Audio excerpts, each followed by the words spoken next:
વર્ષે ગુજરાત બોર્ડની પરીક્ષા થાય ને લાખો વિદ્યાર્થીઓ એમાં બેસે અને પછી શરૂ થાય છે પરિણામની આતુરતાપૂર્વક રાહ. પણ શું ક્યારે એવો વિચાર આવ્યો છે કે આપણે જે ઉત્તરવહી જમા કરાવીએ છીએ એનું આગળ શું થાય છે? એ તપાસાઈને માર્કશીટ બને ત્યાં સુધીની એની સફર કેવી હોય છે?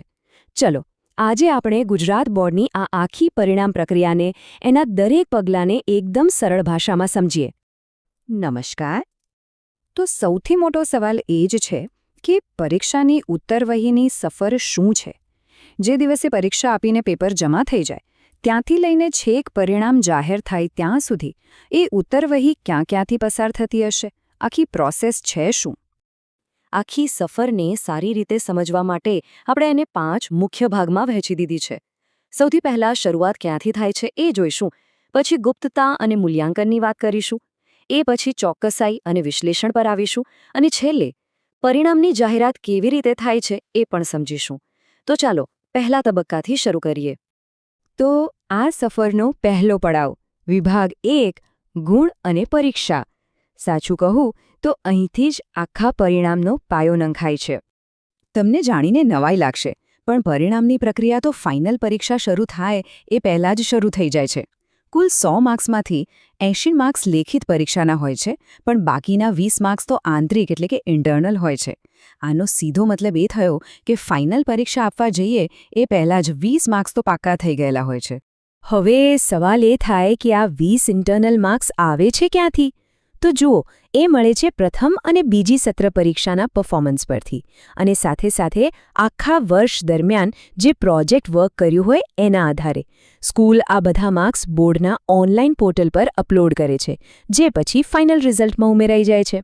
હવે આવીએ બીજા ભાગ પર, ગુપ્તતા, કોડિંગ અને મૂલ્યાંકન.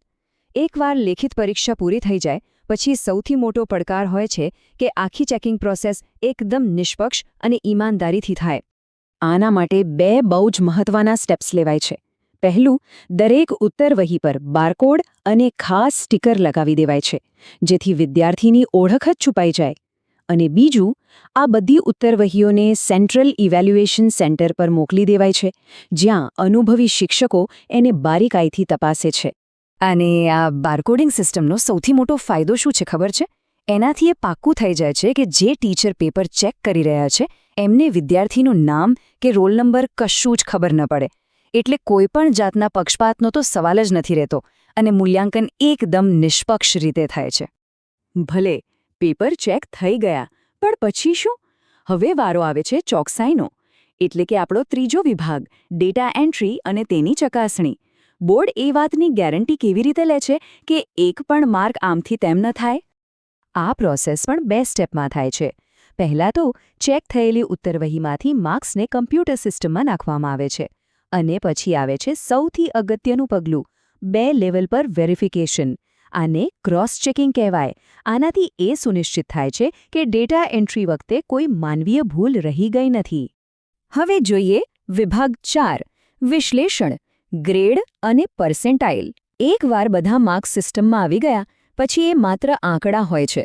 એ કાચા આંકડાઓને એક અર્થપૂર્ણ પરિણામમાં ફેરવવાનું કામ અહીંથી શરૂ થાય છે. એક ખાસ કમ્પ્યુટર સોફ્ટવેરની મદદથી પહેલાં આંતરિક 20 માર્ક્સ અને લેખિત પરીક્ષાના 80 માર્ક્સ બંનેનો સરવાળો કરવામાં આવે છે. આનાથી દરેક વિષયમાં 100માંથી ટોટલ માર્ક્સ નક્કી થાય છે. પછી આ ટોટલ માર્ક્સના આધારે દરેક વિષયમાં A1 થી લઈને E2 સુધીનું ગ્રેડ આપવામાં આવે છે. આ ગ્રેડ બતાવે છે કે પરફોર્મન્સ કેવું રહ્યું. હવે એક બહુ જ મહત્વની વસ્તુ આવે છે, પર્સેન્ટાઇલ રેન્ક. પર્સેન્ટાઇલ રેન્ક શું છે? એક એવું માપ છે જે બતાવે છે કે કોઈ એક વિદ્યાર્થીએ બીજા બધા વિદ્યાર્થીઓની સરખામણીમાં કેવું પ્રદર્શન કર્યું છે.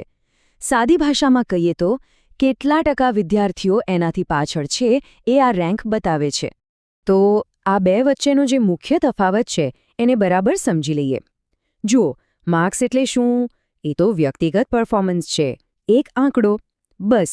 પણ પર્સેન્ટાઇલ રેન્ક, અરે, એ તો એ બતાવે છે કે હજારો લાખો વિદ્યાર્થીઓની ભીડમાં આખી સ્પર્ધામાં આપણું સ્થાન ક્યાં છે. અને બસ આ જ કારણ છે કે પર્સેન્ટાઇલ રેન્ક આટલો બધો મહત્વનો ગણાય છે. અને હવે આપણે આવી પહોંચ્યા છીએ 5મા અને અંતિમ વિભાગ પર, જાહેરાત, પરિણામ અને માર્કશીટ. ઉત્તરવહીની સફરનો આ છેલ્લો મુકામ છે. છેલ્લા તબક્કામાં શું થાય છે? બોર્ડના જે આંકડાશાસ્ત્રીઓ અને નિષ્ણાતો હોય છે એ આખા ડેટાનું છેલ્લી વાર વિશ્લેષણ કરે છે. બધું બરાબર લાગે પછી પરિણામને બોર્ડની ઓફિશિયલ વેબસાઇટ પર જાહેર કરી દેવાય છે અને છેલ્લે ઓરિજિનલ માર્કશીટ છપાઈને સ્કૂલોમાં મોકલવામાં આવે છે, જ્યાંથી એ વિદ્યાર્થીઓ સુધી પહોંચે છે. તો આ આખી પ્રક્રિયા પરથી આપણે શું શીખ્યા? ગુજરાત બોર્ડની આખી મૂલ્યાંકન સિસ્ટમ 3 મુખ્ય પાયા પર ટકેલી છે: પારદર્શિતા, ચોકસાઈ અને નિષ્પક્ષતા.